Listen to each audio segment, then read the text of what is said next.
Bonjour à tous et bienvenue dans une nouvelle vidéo.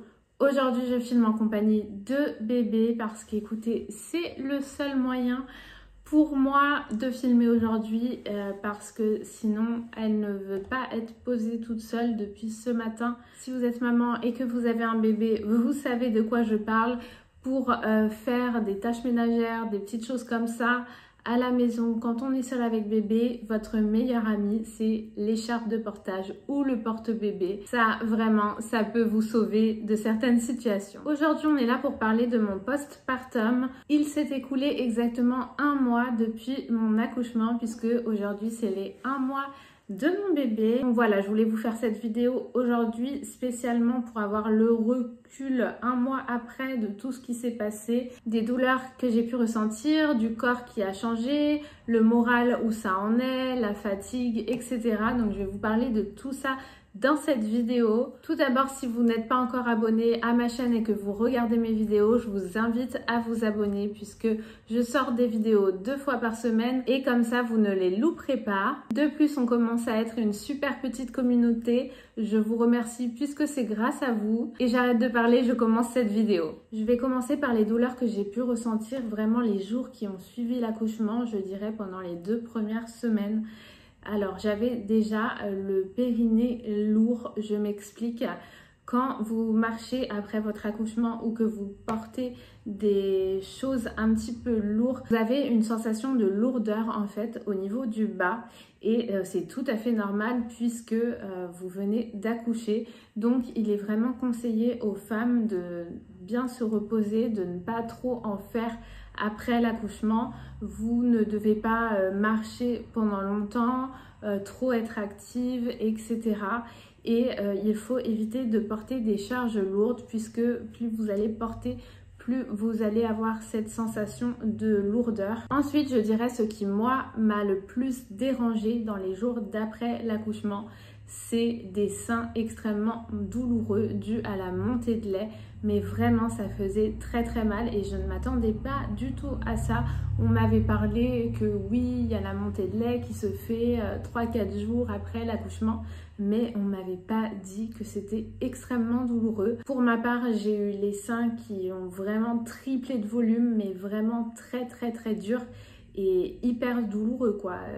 Je touchais et j'avais l'impression qu'il y avait comme des grosses boules très très dures à l'intérieur partout et en fait c'est l'engorgement de lait, donc il faut faire attention puisque trop d'engorgement ça peut mener à une infection. Bon, dans la plupart des cas ça se rétablit normalement donc il n'y a pas de souci.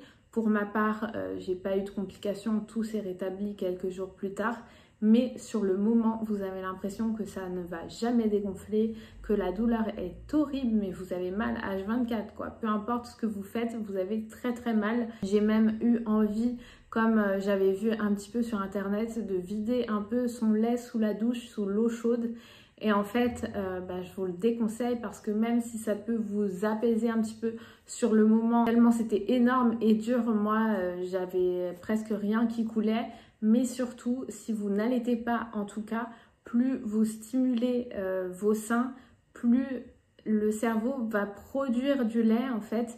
Et donc, plus vous allez en avoir et c'est un cercle vicieux. Donc, si vous n'allaitez pas, ce que vous devez faire si vos personnels soignants ne vous ont pas prescrit de traitement ou d'homéopathie pour stopper la montée de lait et que du coup, vous vivez comme moi une montée de lait assez douloureuse, ce qu'il faut faire c'est ne vraiment pas toucher, pas du tout de stimulation. Le mieux, mettez de la glace, du froid un maximum pour apaiser les douleurs. Mais sinon voilà, c'est tout ce que vous pouvez un peu près faire. Moi je prenais des coussinets d'allaitement, vous savez c'est les petites protections rondes que vous mettez pour les pertes de lait. Et moi ce que je faisais c'est que je les mouillais sous l'eau, je les mettais dans le congélateur comme ça me faisait vraiment des formes rondes de poches de glace et je mettais ça dans mon soutien-gorge. Il est recommandé aussi de porter un soutien-gorge assez serré qui va bien vous maintenir. Comme ça, vous mettez votre soutien-gorge et vous ne touchez plus. Et puis, malheureusement, il faut juste attendre. Donc, moi, c'est parti au bout de quelques jours. ça a fini par dégonfler et voilà, j'avais plus de douleur. Mais sur le moment, ça fait mal et il faut être patiente. Ensuite, si vous allaitez, je ne suis pas experte du coup, mais avec votre montée de lait, eh bien, plus vous allez donner votre lait à bébé, plus ça va aussi vous soulager et désengorger vos seins. Donc voilà, après, parlez-en avec une sage-femme, avec la personne qui vous suit. Et voyez ce que vous pouvez faire ou non. Par exemple, je sais que certaines personnes prescrivent de l'homéopathie pour les personnes qui ne souhaitent pas allaiter et d'autres personnes ne prescrivent rien du tout. Ça a été mon cas. Donc voilà, je pense que selon les professionnels, on ne vous conseille pas la même chose. Donc renseignez-vous, vous, de votre côté, selon votre cas. Donc pour ma part, c'était à peu près tout pour les douleurs vraiment qui ont suivi l'accouchement. Par contre, 3 semaines après mon accouchement, j'ai eu de fortes douleurs en bas du ventre et j'ai eu des contractions.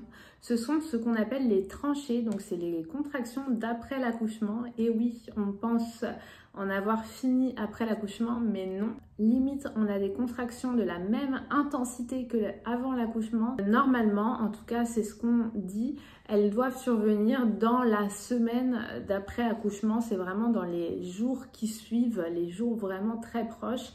Et moi, pour ma part, écoutez, elles ont survenu 3 semaines après. Du coup, je me suis demandé si c'était normal parce que je voyais ça nulle part que ça pouvait arriver 3 semaines après. Mais écoutez, moi, j'ai eu ça 3 semaines après. Donc, j'ai pris du Doliprane, du Spasfon pour essayer d'apaiser. Mais c'est tout à fait normal puisque c'est votre utérus qui se rétracte et qui reprend au fur et à mesure sa forme normale. Au niveau des symptômes aussi après accouchement, vous avez vos règles non-stop. C'est tout à fait normal d'avoir des saignements plus ou moins forts selon les personnes après l'accouchement et ça peut durer jusqu'à 1 mois, 6 semaines. Donc il ne faut pas vous inquiéter pour ça. Si vous avez l'impression que ça ne s'arrête jamais, c'est tout à fait normal. Moi, ça a duré environ 2-3 semaines. Ensuite, plus rien. Donc je me suis dit, bah, c'est top. Là, au bout d'1 mois, ça commence à revenir très légèrement. Donc je comprends pas trop. Soit c'est le vrai retour de mes règles, soit c'est encore des légers saignements. Mais voilà, chaque personne est différente après. Donc vraiment, il n'y a pas de règle à ça. Il ne faut pas vous stresser. En ce qui concerne le corps. Alors, il faut savoir que pendant ma grossesse, j'ai pris environ 15 kilos. Et on m'avait dit, tu verras, à l'accouchement, on perd 5-6 kilos d'affilée. Moi, pas du tout. En sortant de la maternité, j'avais quasiment rien perdu comme poids et je me voyais mais vraiment toujours enceinte quoi. Donc j'avais vraiment l'impression d'être enceinte, mais en plus de ça, d'avoir mon bébé à côté. Mais ça, pareil, il faut pas vous inquiéter, c'est tout à fait normal. Et pour vous dire, dans les 2 semaines qui ont suivi, j'avais vraiment beaucoup dégonflé. Donc, faut vraiment laisser la première semaine où vous allez... Pour ma part, j'avais encore l'impression d'être enceinte. Mais dans la 2e semaine, j'avais vraiment dégonflé. Et là, on est 1 mois après mon accouchement et j'ai déjà perdu 10 kilos. Donc, c'est quand même très bien. Et encore une fois, tous les corps sont différents. Ça dépend vraiment des personnes. Donc, ne vous comparez pas les unes aux autres. Par contre, au niveau changement corporel, même en ayant perdu 10 kilos, j'ai le ventre qui est mou.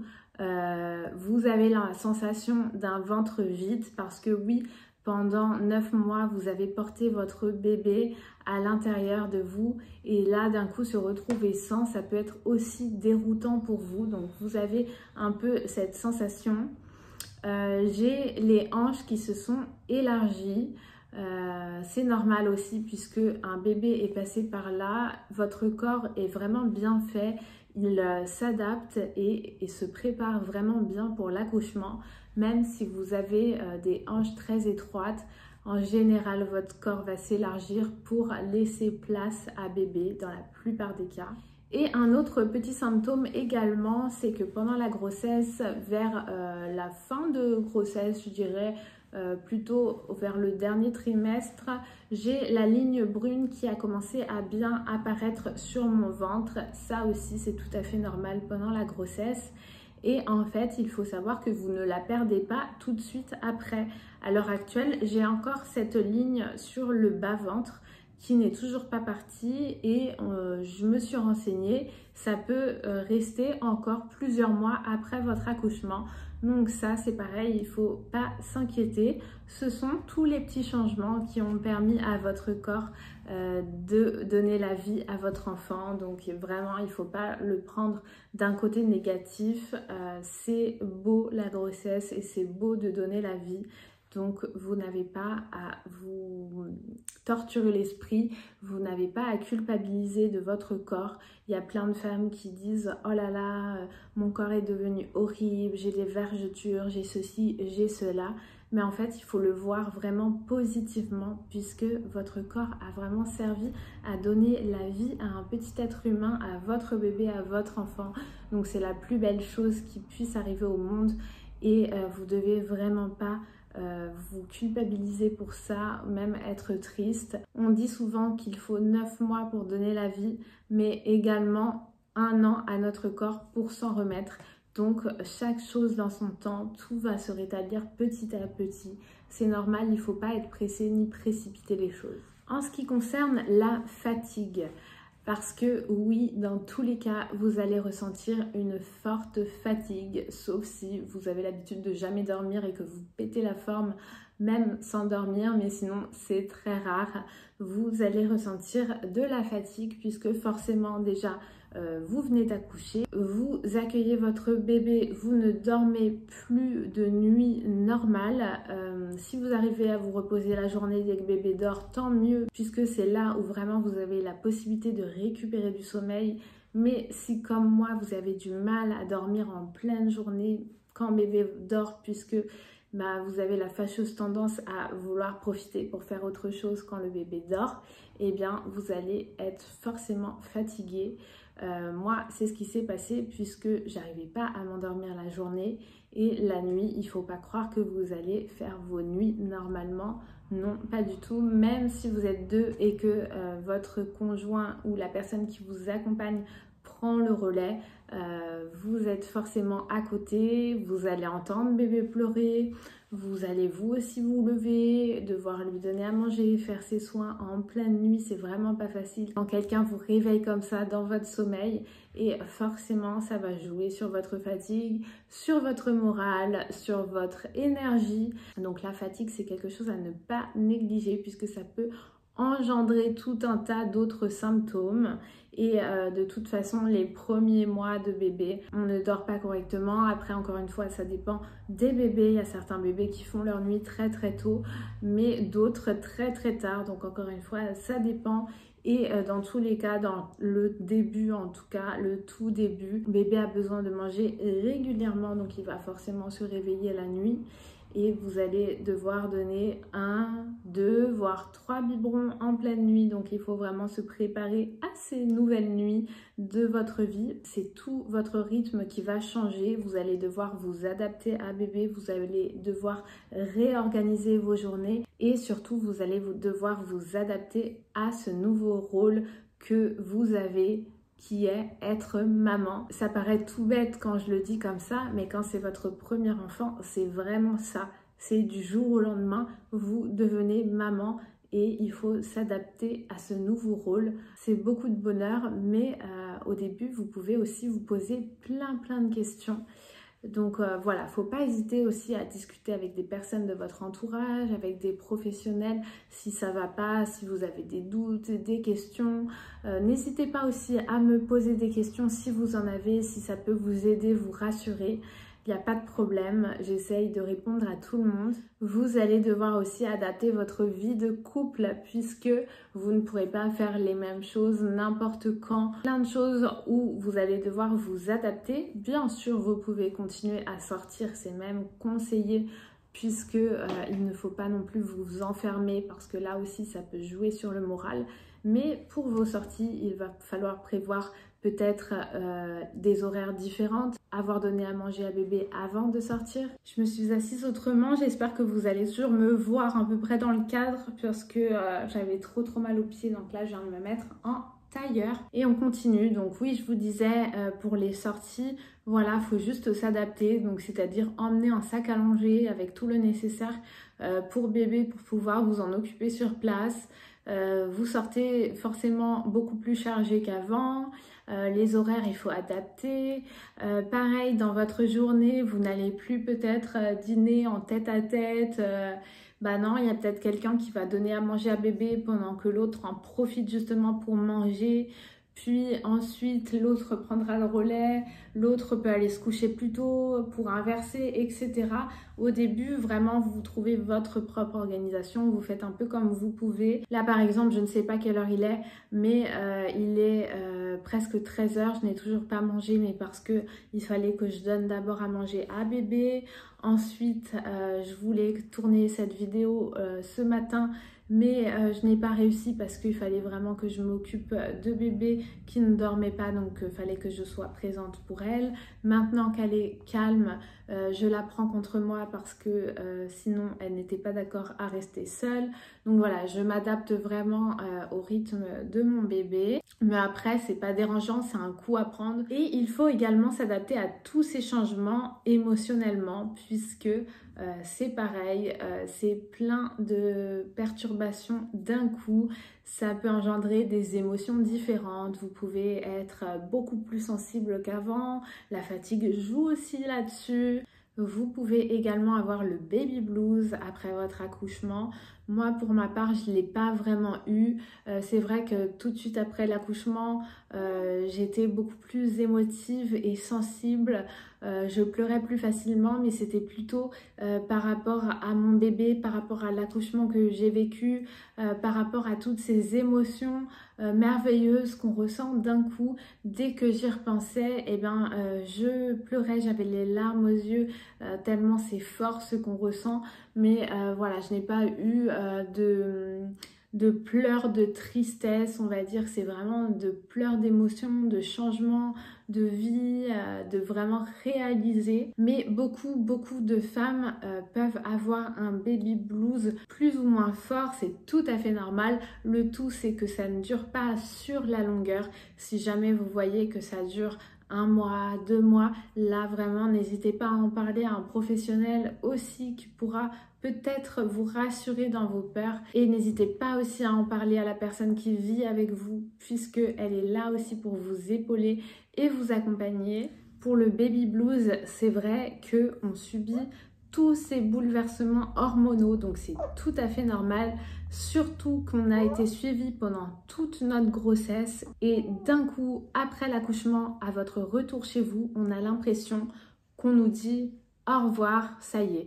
Et c'est un peu ça en plus, alors que justement on a le corps qui est physiquement et moralement en moins bonne santé qu'avant et que pendant la grossesse. Donc ça peut être une étape très dure de se retrouver comme ça d'un coup, lâché, seul avec ce nouveau corps, cette nouvelle vie, ce nouveau rythme. Donc c'est vrai que c'est dommage qu'il n'y ait pas un suivi aussi après grossesse, puisque normalement votre suivi entre guillemets, c'est surtout votre rééducation du périnée en fait, a lieu 6 semaines après votre accouchement minimum. Donc ça peut être un petit peu après. Moi par exemple j'ai accouché le 12 juillet et mes séances commencent en septembre. Donc voilà, tout ça pour vous préparer aussi qu'après votre accouchement, vous avez l'impression que d'un coup, vous n'êtes plus du tout suivi. Donc n'hésitez pas à aller consulter par vous-même si vous en ressentez le besoin. Concernant mon appétit à moi et mon alimentation, donc comme je vous disais, j'ai perdu 10 kilos en 1 mois. J'ai rien fait de spécial, j'ai pas fait de régime. Par contre, j'ai ressenti une vraie baisse d'appétit. Alors je sais pas si c'est dû au fait que maintenant je mange un petit peu en décalé, j'ai plus d'heures fixes comme avant puisque je me focalise vraiment sur les heures de repas de bébé, et une fois qu'elle a mangé, que tout va bien, etc. là moi je mange, mais c'est vrai que j'ai plus du tout le même appétit que pendant ma grossesse. J'ai envie de dire tant mieux, parce que pendant la grossesse c'était un petit peu n'importe quoi. Par contre je mange toujours un petit peu n'importe quoi, pas forcément équilibré. même si en soi il faudrait parce que vous avez besoin de beaucoup d'énergie, donc vraiment tout ce qui est bon pour la santé, ça peut vous donner plus d'énergie. Pareil, la reprise du travail du papa, ça a été une étape puisqu'il vous faut vous préparer à d'un coup passer vos journées toute seule. Et encore, on a eu de la chance car au 1er juillet, la nouvelle loi sur le congé paternité est passée, donc le papa a plus de jours qu'avant. Heureusement, j'ai envie de dire, parce qu'avant c'était vraiment incroyable le nombre de jours, 11 jours c'est si peu. Donc voilà, faut aussi vous préparer à d'un coup passer toutes vos journées toute seule, donc de gérer de A à Z votre bébé. C'est pourquoi l'écharpe de portage c'est vraiment top. Et enfin, quelles sont les prochaines étapes pour moi dans tout ce cheminement? Ma prochaine étape, du coup, comme je vous ai dit, c'est mon bilan post-natal qui normalement a lieu 6 semaines après l'accouchement. Donc moi, c'est durant le mois de septembre et ensuite suivront toutes mes séances de rééducation du périnée. Et ensuite, voir pour reprendre peut-être un petit peu de sport pour un petit peu tonifier tout le corps qui a été vraiment à l'arrêt pendant presque 1 an. Donc voilà, on verra, mais en tout cas je me mets pas la pression et c'est tout pour les prochaines étapes. Écoutez, c'est tout pour cette vidéo. Je sais que pas mal d'entre vous ont leur accouchement prévu en septembre. Donc pour celles qui accouchent bientôt, je vous souhaite que du bonheur et je vous souhaite un très bel accouchement, une belle rencontre avec bébé. J'espère que tout se passera pour le mieux pour vous. Je vous fais des gros bisous, je vous retrouve bientôt dans une prochaine vidéo. Bye bye.